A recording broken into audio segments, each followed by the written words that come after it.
4AM today's TV की तरफ से आप सभी देशवासियों को गणेश चतुर्थी की हार्दिक बधाई और शुभकामनाएं।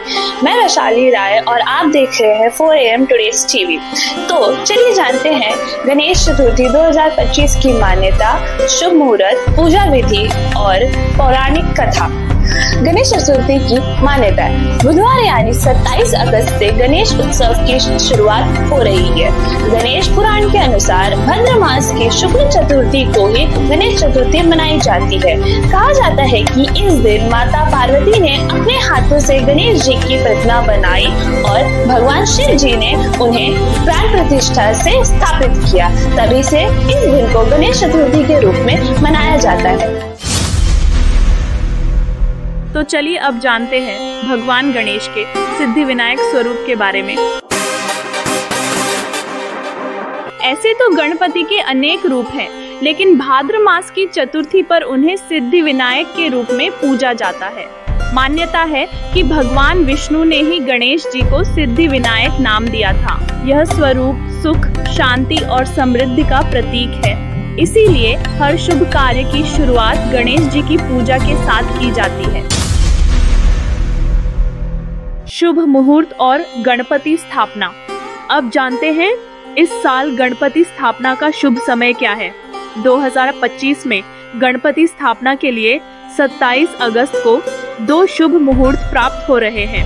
पहला मुहूर्त सुबह 11:30 से लेकर 12:30 तक दूसरा मुहूर्त, दोपहर 3:45 से शाम 6:45 तक। इन समयों में गणपति की स्थापना करने से घर में सुख समृद्धि आती है और विघ्न बाधाएं दूर होती हैं। अब जानते हैं गणेश पूजा विधि के बारे में। सबसे पहले घर को साफ करें और उत्तर पूर्व दिशा में स्वच्छ स्थान पर गणेश जी की प्रतिमा स्थापित करें। फिर प्रतिमा पर गंगा जल छिड़के और उन्हें लाल वस्त्र पहनाएं। फिर गणेश जी को दूर्वा घास, लाल फूल, मोदक और लड्डू अर्पित करें। फिर धूप दीप जलाकर गणपति स्तुति और गणेश मंत्र ओम गण गणपतये नमः का जप करें। आखिर में गणेश जी की आरती करें और परिवार सहित प्रसाद ग्रहण करें। पौराणिक कथा। गणेश जी और कुबेर जी धन के देवता और अलौकिक वैभव के स्वामी थे। एक बार वे अपने ऐश्वर्य और दौलत का घमंड करने लगे। उन्होंने सोचा देवताओं और भगवान शिव पार्वती को अपने महल में बुलाकर अपने वैभव का प्रदर्शन करना चाहिए।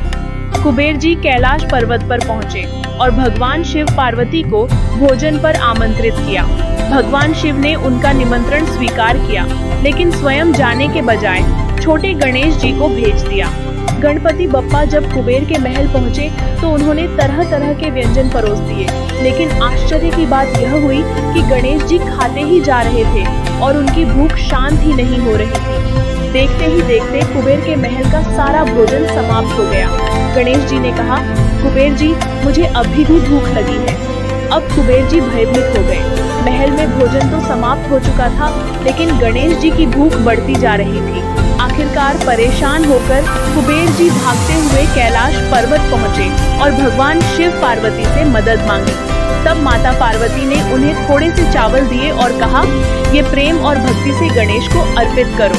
कुबेर जी ने वैसा ही किया और जैसे ही गणेश जी ने वे चावल खाए, उनकी भूख शांत हो गई। कथा का संदेश। इस कथा से यह शिक्षा मिलती है कि अहंकार और घमंड से भगवान प्रसन्न नहीं होते।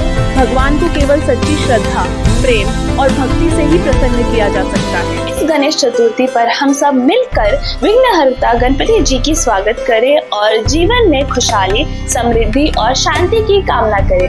गणपति बाप्पा मोरया, मंगलमूर्ति मोरया।